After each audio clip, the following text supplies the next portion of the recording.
Supercrack Estrella presenta. La foto del artículo es una réplica de la maqueta dibujada en la parte inferior de la misma, y se corresponde a un plano de nave voladora creada por científicos nazis. Lo cierto es que el nazismo fue en sus orígenes, y por mucho tiempo un movimiento esotérico, basado en sociedades secretas ocultistas.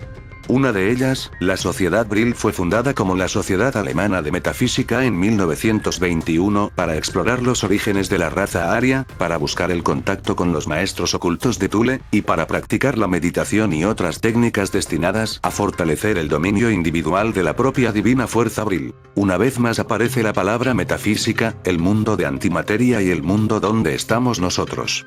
Materia y antimateria, pero lo que hoy nos trae aquí es si los nazis pudieron crear una máquina del tiempo. La única prueba tangible de la relación nazi con tecnología extraterrestre es el proyecto conocido como Die Glocke, la campana.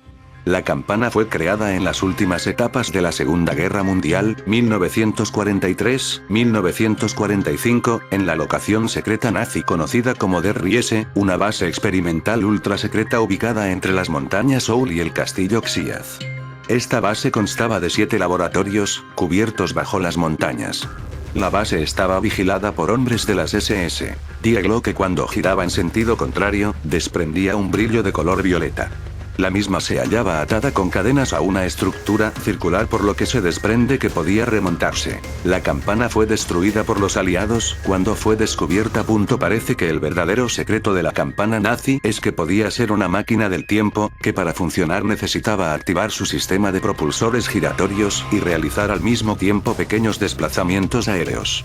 Y una máquina del tiempo podía ser una gran arma efectiva, el arma definitiva atravesando las barreras de tiempo y espacio. Y así fue, dado que el 9 de diciembre de 1965, un objeto volador desconocido, con forma de campana, se estrelló en las proximidades de la localidad estadounidense de Kecksburg, en Pensilvania. Este suceso fue conocido entre los ufólogos como el caso de Kecksburg. El artefacto tenía inscripciones extrañas, al igual que la campana nazi, y fue recuperado rápidamente por las fuerzas militares. Pero pudiera existir una prueba de que la campana nazi realizó viajes en el tiempo, una prueba que muestra una zapatilla de la marca Adidas, que hasta ahora parece que nadie relacionó con la campana nazi y la Segunda Guerra Mundial. Para empezar, contaremos la historia de unas zapatillas que parecen de la marca Adidas encontradas puestas en una momia de más de 1500 años en Mongolia, y luego mostraré cómo esta marca de zapatillas existían en Alemania en 1940. ¿Podrían los viajeros del tiempo que viajaron en la máquina del tiempo, llamada campana nazi, tener unas zapatillas marca Adidas? Pues perfectamente, la respuesta es que sí. ¿Y por qué viajaron estos viajeros del tiempo nazi? Viajaron a Mongolia. Pues quizás tenga algo que ver con esta noticia. Mongolia es cada vez más partidarios radicales del grupo ultranacionalista Chaganas, que significa blanco de la cruz gamada. Adoran a Adolf Hitler y el Tercer Reich. Parafernalia, están respetando los nacionalsocialistas alemanes por su pureza étnica lealtad. Pero volvamos a las zapatillas de un supuesto viajero del tiempo. Las supuestas zapatillas Adidas de una momia de 1500 años revolucionan Facebook. Fue hallada en los montes Altai, en Mongolia. El parecido del calzado de la momia con las zapatillas de la marca alemana han hecho famoso el hallazgo. Un grupo de arqueólogos ha encontrado recientemente una momia en los montes Altai de Mongolia. El hallazgo sería uno más si no fuera por un detalle que lo ha convertido en viral en Facebook. El Museo de Kobe, en Mongolia, difundió unas imágenes del calzado de la momia que fueron recogidas por The Siberian Times. Muy pronto, los lectores quisieron ver en esos zapatos unas zapatillas Adidas modernas, que se caracterizan por llevar 3 bandas. Así, la foto se viralizó en Facebook, dando pie a teorías como que la momia, de 1500 años de antigüedad, es en realidad un viajero en el tiempo. Los expertos, por su parte, destacan que la elaboración del calzado apunta a que la momia pertenecía a un grupo social alto. Pero me parece discutible que sean modernas. Esa línea de zapatillas podrían haber existido en los años 40. Adidas es una compañía multinacional alemana fabricante de calzado, ropa deportiva y otros productos relacionados con el deporte y la moda, bolsos, camisas, relojes, lentes, etc., y patrocinadora de eventos y figuras deportivas a nivel mundial. Su sede principal se encuentra en Herzogenaurach, Alemania. La empresa, originalmente llamada Gebr Dassler Schuhfabrik, fue fundada por Adolf I. Dassler a principios de la década de 1920 en Alemania, junto con la ayuda de su hermano Rudolf Dassler. Confeccionaban zapatillas y pantuflas sin marca adquirida, y también calzado con clavos para deportistas. Adi era el artista introvertido y Rudy el encargado de relaciones públicas. Ambos lograron colocar sus productos en el equipo alemán de atletismo. Pero el golpe maestro fue fichar a Jesse Owens, el atleta que deslumbró en los Juegos Olímpicos de Berlín 1936. El nombre Adidas es la unión del apodo de Adolf Adi y las siglas de sus apellidos Das. Durante la Segunda Guerra Mundial, la fábrica se transformó, como muchas otras, pasando a ser proveedora de la Wehrmacht. Aparte de botas militares, produjeron el famoso Panzerschrott, el lanzagranadas alemán. Rudy fue movilizado, mientras que Adidas permaneció en Alemania. Durante la ocupación estadounidense el negocio volvió a prosperar, gracias a la devoción de estos por el deporte. Fue entonces cuando llamaron a Adi a explicar sus conexiones con el partido nazi y las Waffen-SS, convenciéndose de que su hermano lo había delatado. Esto significa que fue proveedora de la Wehrmacht. ¿Por qué no pensar entonces que sus científicos o soldados pudieran llevar este tipo de calzado en la máquina del tiempo llamada campana nazi? Rudolf Dassler fundó su propia fábrica, Puma AG, en 1948. Como consecuencia, Adi Dassler tomó el control de la empresa y decidió rebautizar la firma como Adidas, la cual fue registrada legalmente el 18 de agosto de 1949, bajo el nombre de Adidas AG. El nombre de la empresa procede del nombre de su fundador, Adi, diminutivo de Adolf, y Das, primera sílaba del apellido. A partir de ese momento, Adolf Dassler tuvo como prioridad el que su firma fuese la primera en entablar una estrecha relación con el mundo deportivo en sus variadas disciplinas con el objetivo de desarrollar mejores productos. Al mismo tiempo fue pionero en usar a estrellas deportivas para publicitar sus productos. Junto a su hijo Horst logró crear un imperio que tuvo su apogeo hasta finales de los 80. Pero volvamos a la monia con zapatillas Adidas. ¿Dónde fue encontrada esta monia? Montes Altai en Mongolia. Observar en esta noticia lo importante que fue para los nazis Montes Altai. Y recordar que fue justo aquí donde apareció el viajero del tiempo con zapatillas marca Adidas. La búsqueda nazi, muy cerca de Mongolia está el Tíbet. Muchos miembros de alto rango del régimen nazi, incluyendo a Hitler, pero especialmente Himmler y Hess, mantuvieron enrevesadas creencias ocultistas. Motivados por tales creencias, los alemanes enviaron una expedición a Tíbet entre 1938 y 1939 ante la invitación del gobierno tibetano a asistir a la celebración de los Año Nuevo. Tíbet había sufrido durante mucho tiempo los intentos de anexión por parte de China y el fracaso británico por evitar la agresión o de proteger a Tíbet. Bajo el mandato de Stalin, la Unión Soviética persiguió encarnizadamente el budismo, específicamente su forma tibetana, que se practicaba dentro de sus fronteras, y en su país limítrofe, la República Popular de Mongolia, Mongolia Exterior. A principios del siglo XX, el viaje a Shambhala del Panchen Lama fue traducido al alemán. Y las nutridas filas esotéricas del nazismo no tardaron en fijarse, encantadas de confundir el mito hindú, interpretado como un desquite ario, con el tibetano y el teosófico, a la medida de su propia búsqueda delirante de las raíces arias que ya les había llevado a adoptar la esvástica. A los estudios indoeuropeos, deudores de la lingüística del siglo XIX, se les sigue denominando indogermánicos en Alemania. Heinrich Himmler, el comandante de las SS, cuyo interés en el ocultismo es conocido, será el gran promotor de las expediciones alemanas al Tíbet. La evidencia arqueológica de que las grandes civilizaciones europeas fueron todas meridionales forzó a los nazis a proponer orígenes cada vez más remotos y disparatados para los pueblos germánicos. La Atlántida es uno de los mitos a los que insuflan nuevo aire.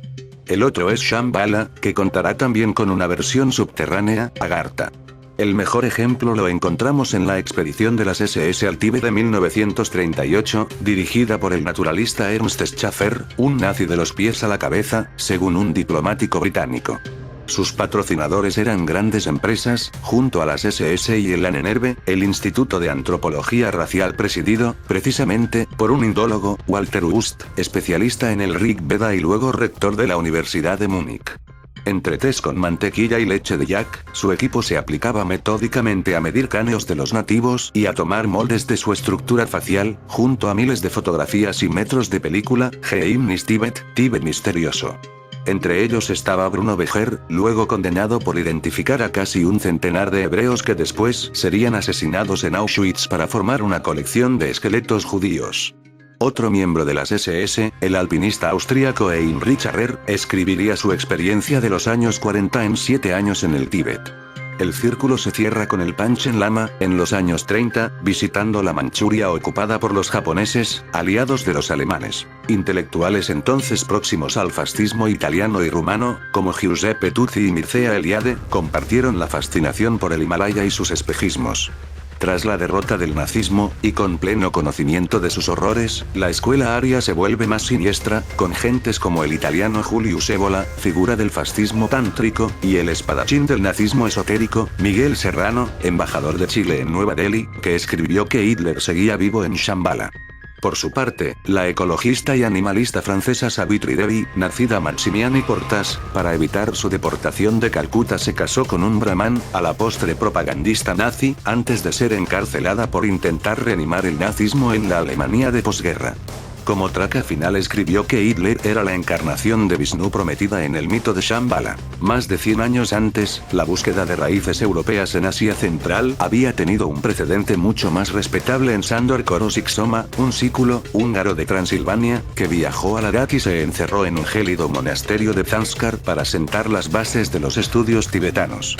Fue el primero en informar en inglés acerca de Shambhala, aunque como veremos más adelante los portugueses se le habían adelantado 2 siglos.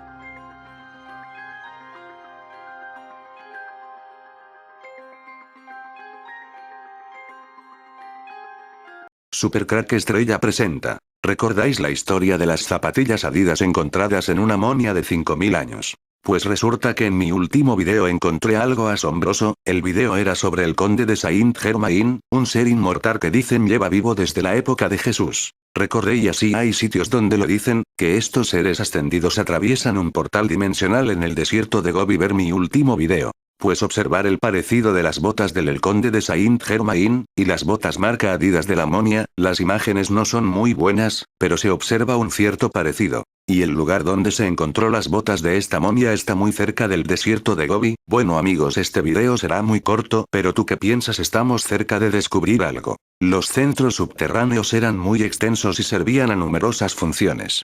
Además de las instalaciones de enigmáticos equipos electrónicos, se dice que las galerías estaban llenas con enormes cantidades de metales preciosos y joyas. Esto es interesante debido a que sabemos que la mayoría de las antiguas civilizaciones que veneraban a los dioses custodios, regularmente hacían sustanciales ofrendas en oro, plata, joyas y otros minerales preciosos a sus adorados dioses.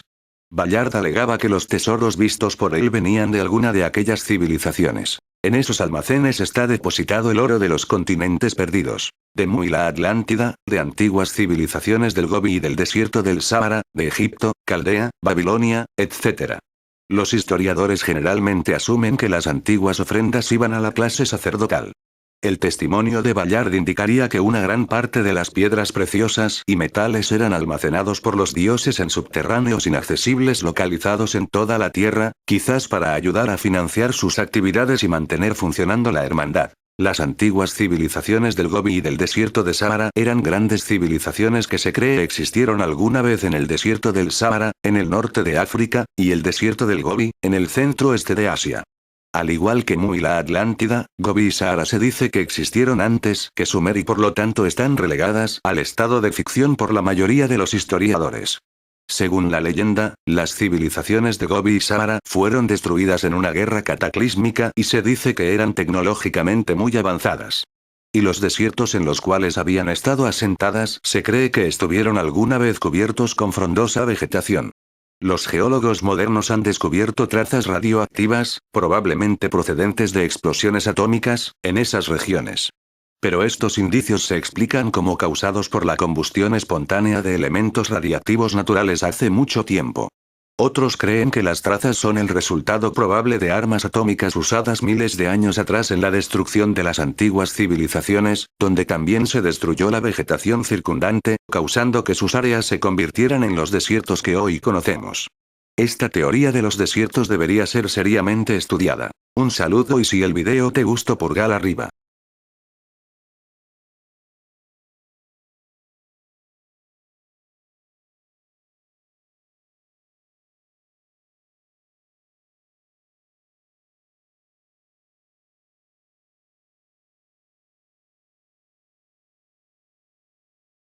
Super Crack Estrella presenta Viajero del tiempo con un smartphone en 1901. Un misterioso hombre se ve caminar sospechosamente con un dispositivo que al parecer lo utiliza para comunicarse con alguien.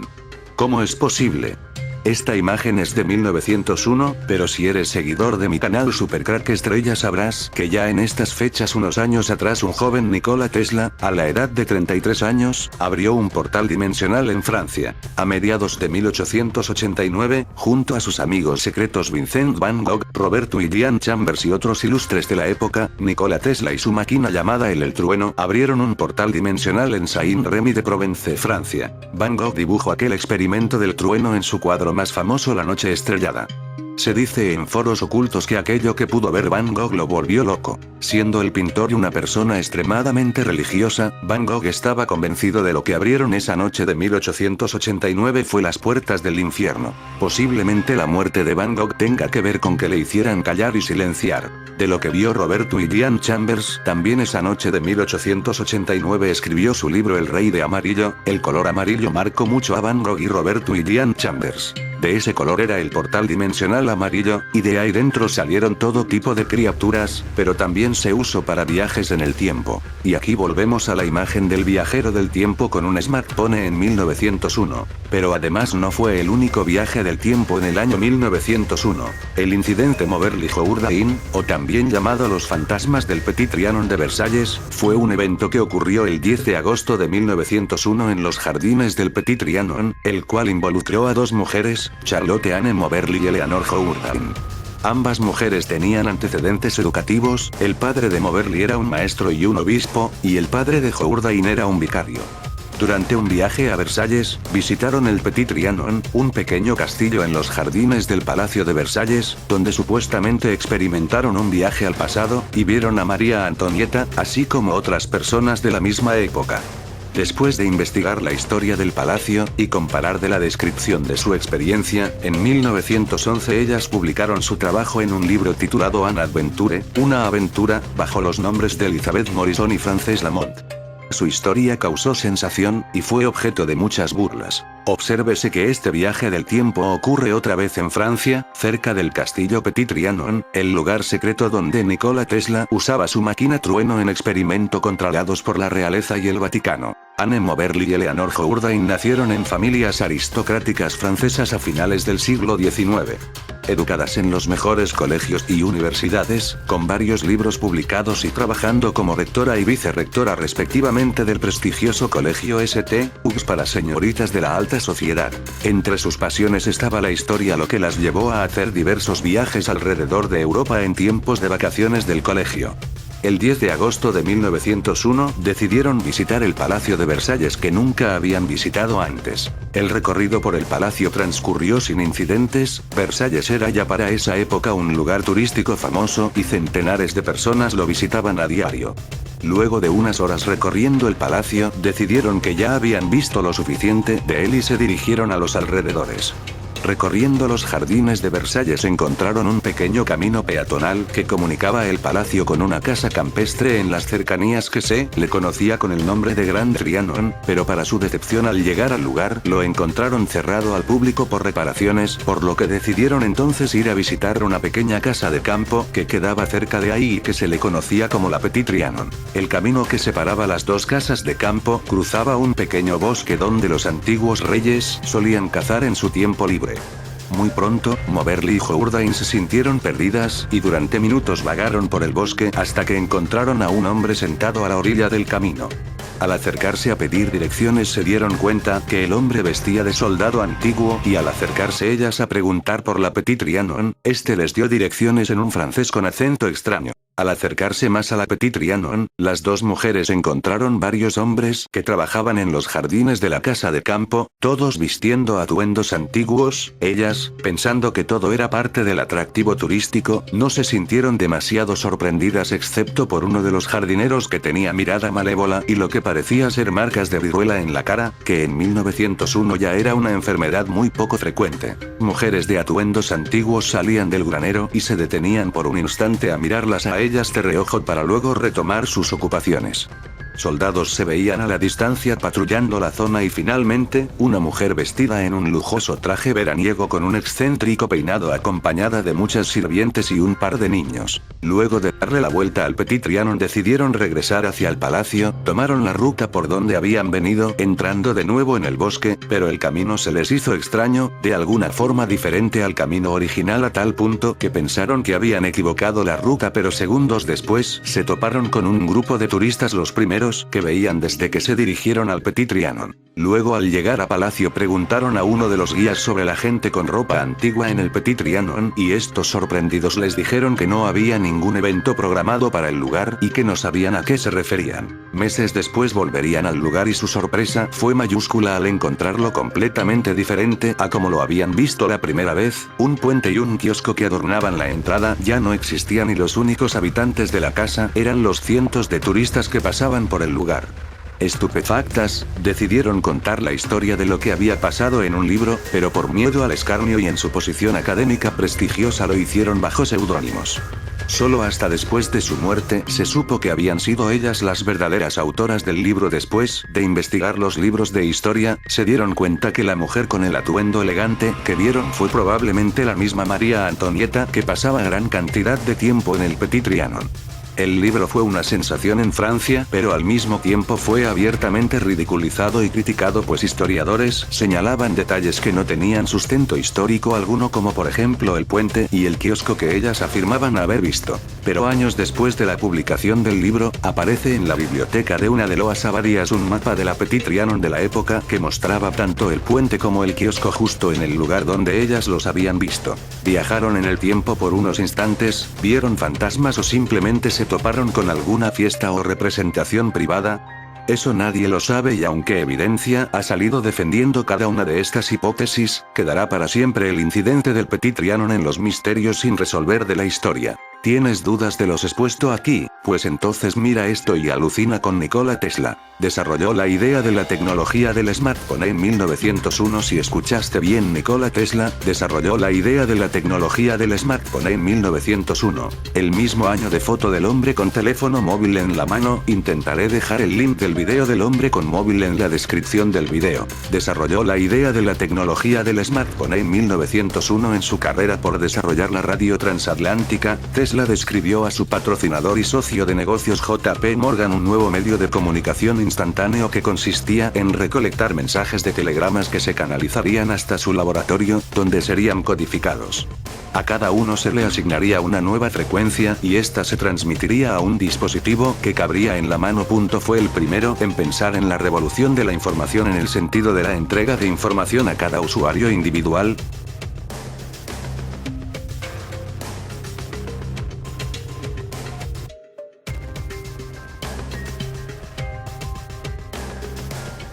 Supercrack Estrella presenta. Seres dimensionales o de otros mundos paralelos se mueven por nuestro mundo y viajan en el tiempo. Usan unos cascos en la cabeza, una especie de máquina que distorsiona el tiempo y la materia. La dama de Elche podría ser una viajera del tiempo que usa este casco en su cabeza. Hay un fantasma de una niña en un río, que fue fotografiado, que también tiene este casco que parecen unos cuernos. ¿Podría ser esta niña fantasma una viajera del tiempo usando tecnología desconocida?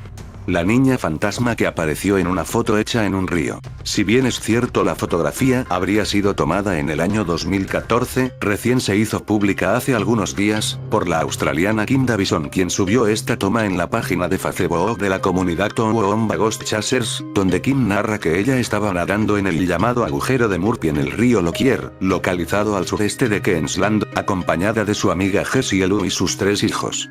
Todos ellos se encontraban nadando en el momento que se tomó la polémica fotografía, y aseguró que no había nadie más presente. Sin embargo, su asombro surgió cuando vieron la foto en casa, ya que al ver a un sexto integrante en la toma, simplemente quedaron horrorizados al ver ese rostro fantasmal que aparentaba tener ojos oscuros e incluso parecía tener como cuernos en su cabeza. ¿Cuernos o casco para viajes en el tiempo?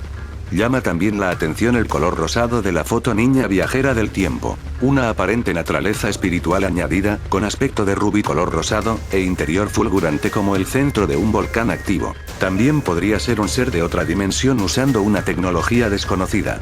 Una especie de casco que abre un portal en nuestro mundo. Detrás de la puerta entreabierta de ese portal observo que puede haber todo tipos de seres, algunos son humanoides obseso y flácido, que es un auténtico troglodita. Estas puertas son abiertas aquí por humanos que tienen un conocimiento oculto, los llamados sociedades secretas. Este es uno más de esos casos en que las prácticas de humanos, sumidos en la amoralidad y el vicio, terminan abriendo puertas dimensionales que solamente dolores de cabeza, amenazas, invasiones y peligros energético-espirituales significan a futuro.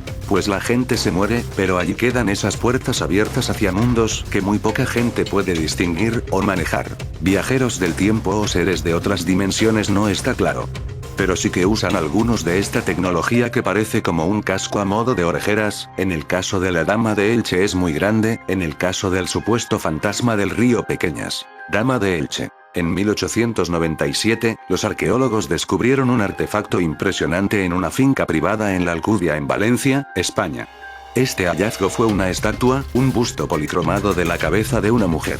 Se cree que se remontan al IV siglo a.C., el busto cuenta con una mujer que llevaba un elaborado tocado. Ahora se ve como uno de los iconos más famosos de España, el busto es conocida como la Dama de Elche. Se dice que un joven de 14 años había volcado una piedra cuando se encontró con el busto. El busto muestra la cabeza, el cuello y los hombros de la mujer, y se extiende hacia abajo a su pecho. Sin embargo, es posible que el busto fue originalmente parte de una más grande, estatua de cuerpo completo. El tocado complejo dispone de dos bobinas grandes conocidos como rodetes en cada lado de la cabeza y la cara. Se cree que se trataba de un tocado ceremonial, y que la mujer puede ser una sacerdotisa. El tocado se ejecuta a través de la frente, con un patrón de protuberancias en forma de mármol planteadas. Piezas tasle como cuelgan enfrente de las orejas, y collares elaborados adornan su pecho. El rostro de la mujer contiene una mirada inexpresiva, y cuando fue encontrado, contenía rastros de rojo, blanco y azul de la pintura decorativa. La composición de la piedra indica que fue tallada en la Alcudia. El origen de la escultura es desconcertante y se ha convertido en una cuestión de debate. Algunos estudiosos sugieren que la escultura es ibérico, y puede estar asociada con Tanit, la diosa de Cartago, mientras que otros han propuesto la obra refleja una diosa atlante. Las características inusuales de la escultura, como la cabeza alargada aparente y las bobinas en el lado de la cabeza, también han suscitado numerosas teorías alternativas que se propongan.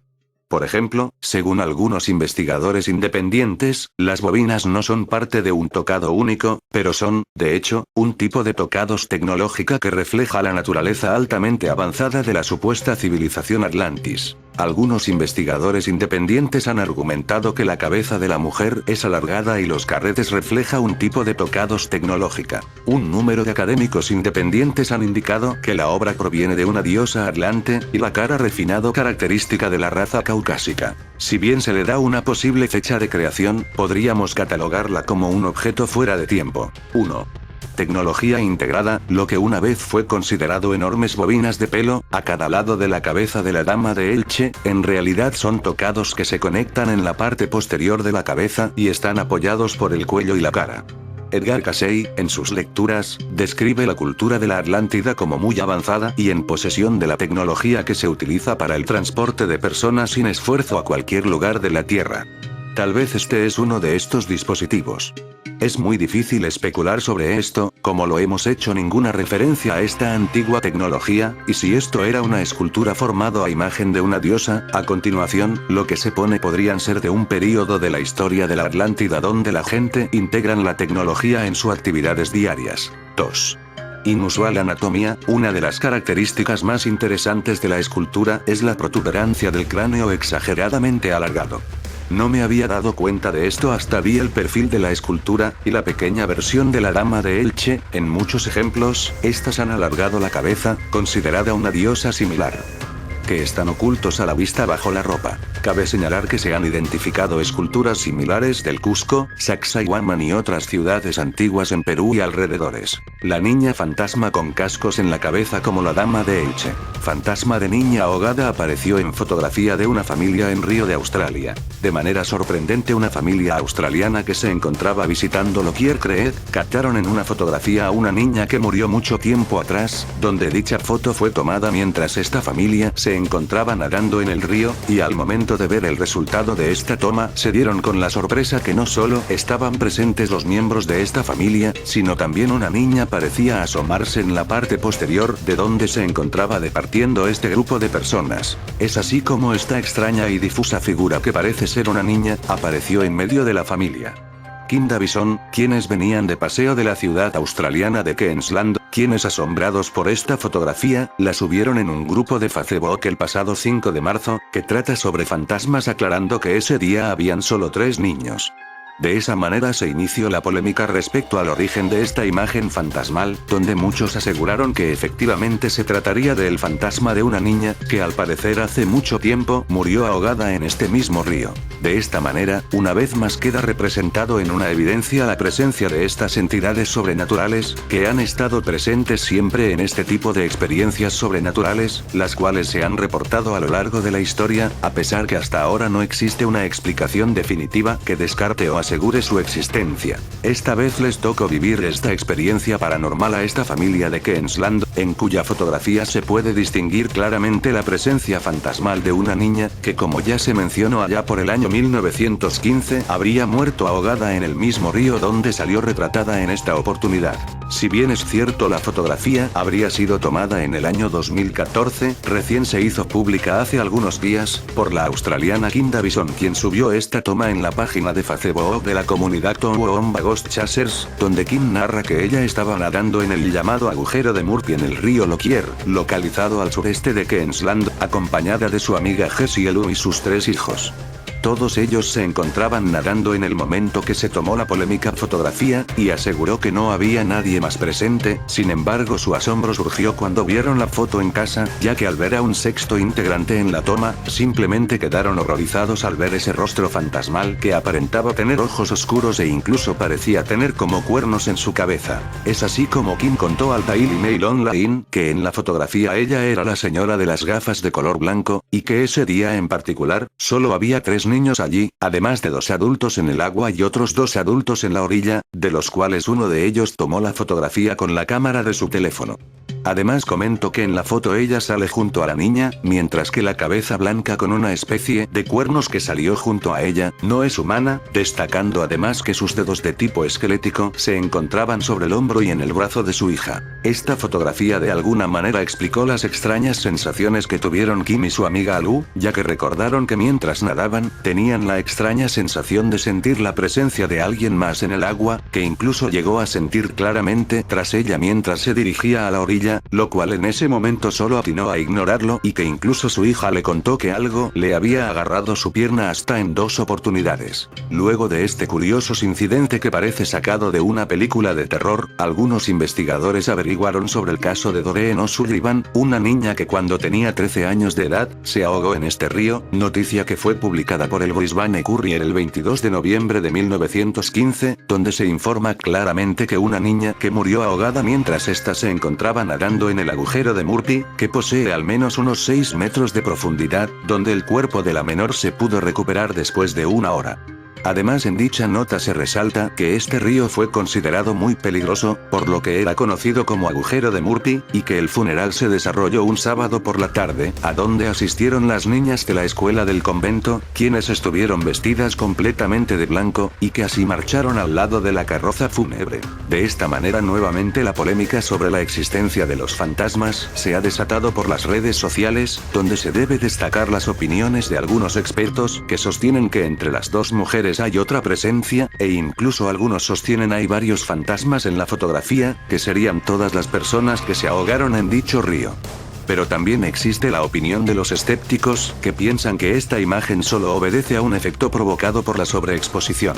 Pruebas de cómo la dama de Elche viajó en el tiempo a otros lugares desde Elche al Mongo. Desde lejos ya se ven los rasgos de la cara bien marcados en la piedra. Las líneas que dibujan los ojos, la nariz y la boca resaltan más que las líneas de las piedras del entorno, y además forman el conjunto armónico propio de una cara. Hay una senda que pasa muy próxima a la cara, y es impresionante verla de cerca. La cara tendrá aproximadamente 4 metros de alto por 2 de ancho, y da la sensación de que algún día debió de haber sido esculpida en la piedra, pues guarda una perfecta horizontalidad con el suelo, como si estuviese contemplando el mar, con un rostro sonriente y complacido. A los lados de la cara parecen colgarle dos salientes que pudieran ser una abundante cabellera ornamentada con una especie de varitas verticales con bolitas en los extremos que sujetan el cabello. Sobre la cara también parece haber una corona, pues se ven como tres puntas que van hacia arriba y por encima de la frente. Remarcó la cara y parte de la cabeza para hacer notar su presencia. Elijo la opción de que los salientes laterales sean su cabellera y la remarcó como tal.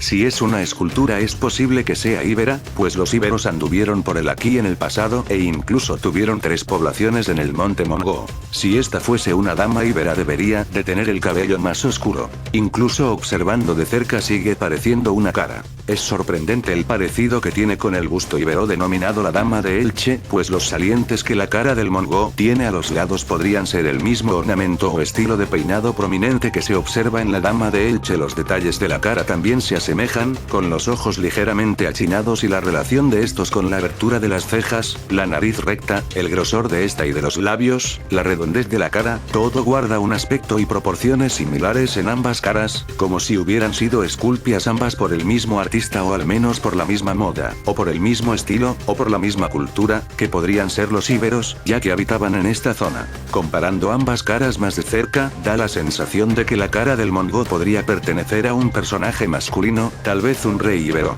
Junto con la dama de Elche parecen una pareja de reyes íberos, el rey y la reina. Las proporciones de ambas caras se asemejan difiriendo tan solo en los rasgos posiblemente masculinos en uno y femeninos en otro. ¿Serán estos realmente reyes íberos? ¿O serán reyes atlantes? ¿O de una remota civilización desconocida por nosotros? ¿O serán reyes en los tiempos de los antiguos constructores de las pirámides? ¿O viajeros del tiempo y su casco espacial?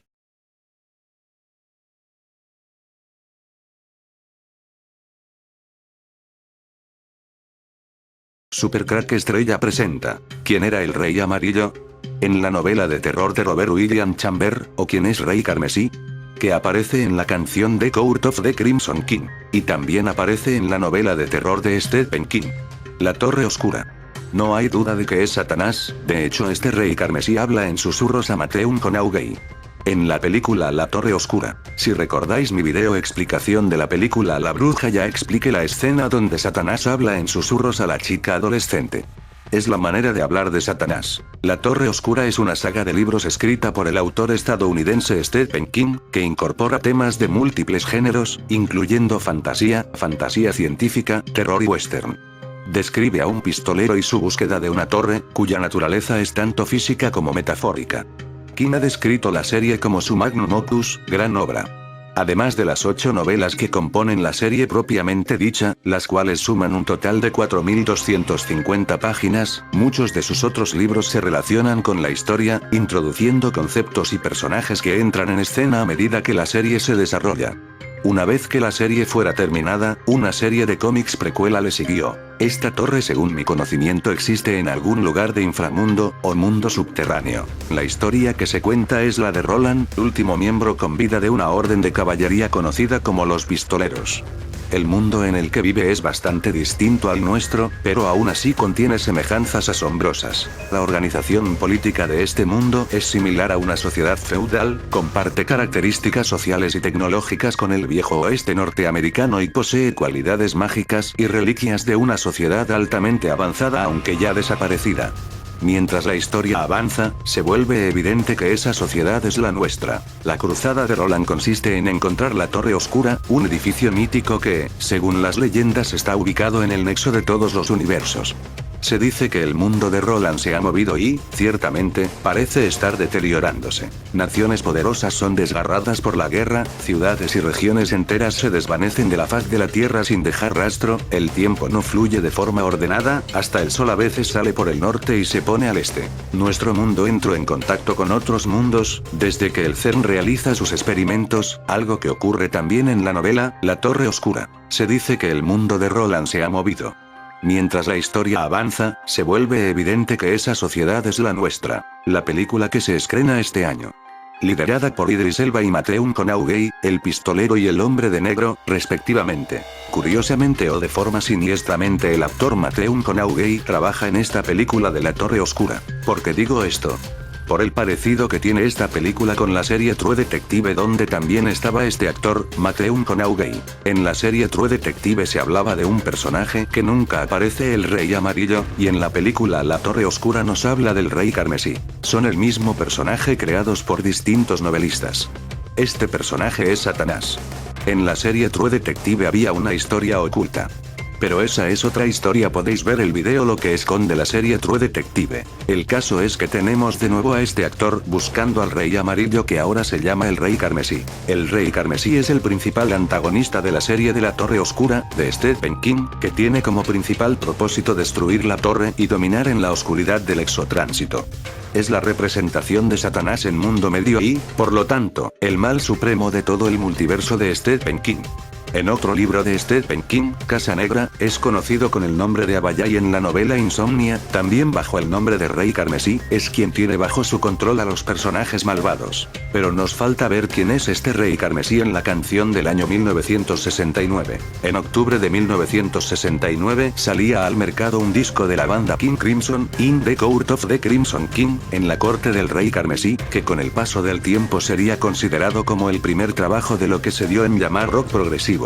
Los elementos característicos de esta obra son las canciones largas, con ricas instrumentaciones y letras oscuras y apocalípticas escritas por Peter Sinfield, grandes dosis de improvisación y una singular presentación con una portada inconfundible creada por un inglés llamado Barry Goldberg. Cuando el álbum apareció en el mercado, habían pasado tan solo 9 meses desde la formación de la banda, lo cual hace más sorprendente aún el desarrollo de una obra de tal calidad y complejidad técnica. Según comenta el integrante de Porcupine Tree, Steven Wilson, fan de toda la vida de King Crimson y productor de la edición 40 aniversario del disco. Para mí es el nacimiento del rock progresivo. Si bien hubo otros álbumes anteriores como SGT, Pepper's o el Days of Future Past de Moody Blues, que pueden reclamar haber dado el primer paso en el rock progresivo, en In the Court of the Crimson King se aunaron por primera vez una gran destreza técnica con música experimental, grandes letras y un sentido conceptual, todo en una misma grabación. La obra conjugó una variedad de influencias aportadas por los 5 integrantes de la banda original: música clásica, romántica y moderna, el rock psicodélico encabezado por Jimi Hendrix, folk, jazz, música militar, parcialmente inspirada por McDonald's, que fue músico del ejército, improvisación ambiental, música victoriana y pop británico. Pero centrándonos en la portada, hay que decir que fue la única pintura de Goldberg, que murió a poco de editarse el álbum por un infarto de miocardio con tan solo 24 años. En ella puede verse el rostro desencajado del hombre esquizofrénico, título del primer tema del disco, y la imagen del Rey Carmesí. Sinfield, quien tuvo la arriesgada idea de no insertar el nombre del grupo, había conocido a Goldberg en la empresa de computadoras en la que ambos trabajaban, English Electric Computers. Según cuenta Sinfield en una carta remitida a Kevin J. Kelly, quien en un artículo sobre Goldberg había apuntado incorrectamente que este era estadounidense. Cuando finalizamos el primer álbum, In the Court of the Crimson King, y como necesitábamos una portada, toqué algunos temas a Barry, uno de los pocos artistas que conocía, y por alguna razón tenía la impresión de que podría hacerlo y lo hizo. Para horror de Michael Giles, y luego, cuando cientos de tiendas de ventas de discos se llenaron con su arte, su rostro incidentalmente en un espejo, se nos fue la portada, se convirtió en una imagen icónica del rock progresivo. Robert Fripp comentó en una entrevista a Rock and Folk: Peter trajo la pintura y a la banda le encantó. Recientemente, recubrí el original que estaba en las oficinas de él porque estaba expuesta a la luz y bajo el riesgo de dañarse, así que acabé quitándola de allí. La cara que aparece afuera es la del hombre esquizofrénico, y la de adentro es la del Rey Carmesí. Si miras a la cara sonriente, sus ojos revelan una increíble tristeza. ¿Qué puede uno agregar? Refleja la música el ojo del Rey Carmesí. El Rey Carmesí es un personaje de los libros de Stephen King, La Torre Oscura e Insomnia. En ambas es conocido por diferentes nombres, como Alabama en el caso de Insomnia. Es el antagonista y la representación de la oscuridad y la psicoactividad en base a la maldad, para lo cual tiene un agujero sangriento en la frente con el que observa los diferentes mundos que se topan en la Tierra Media. Este ojo vendría siendo la contraparte del tercer ojo de la mitología budista de la casta de los lamas. pero debe entenderse como lo que es, ficción que suena muy real este ojo, por su contenido psicodélico y perturbador. El cortejo del rey carmesí. Las cadenas oxidadas de las lunas prisioneras están destrozadas por el sol. Recorro un camino, los horizontes cambian. Los festejos han empezado. El flautista de púrpura toca su melodía, el coro canta suavemente. 3 canciones de cuna en una antigua lengua, para el cortejo del rey carmesí. El guardián de las llaves de la ciudad pone cierres a los sueños. Ante la puerta del peregrino. Espero sin ningún fin.